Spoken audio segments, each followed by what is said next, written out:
आदाब नाजरीन, Saiyaara news TV में आपका खैर मकदम है। आइए देखते हैं कुछ अहम खबरें। पुलिस ने वाईएसआरटीपी लीडर वाईएस शर्मिला को गिरफ्तार किया और शाम को नामपल्ली अदालत में पेश किया गया।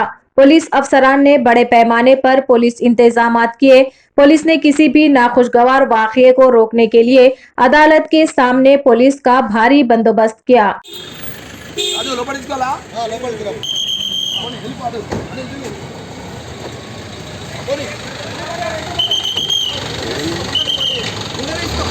అలా ఏ బండ్లనా ఏ అవతల పోతున్నా బాబు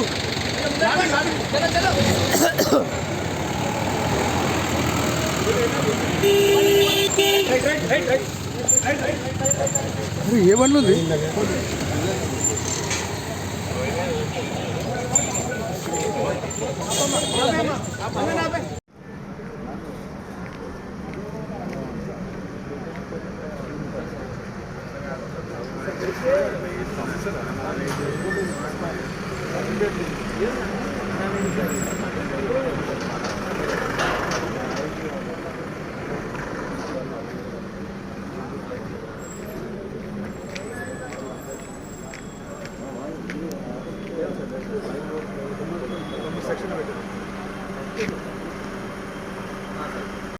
जैसा कि आपने देखा नाजरीन, क्या हो रहा है देश और दुनिया में। इस चैनल को सब्सक्राइब करिए, लाइक करिए, शेयर करिए और हमें दीजिए इजाजत।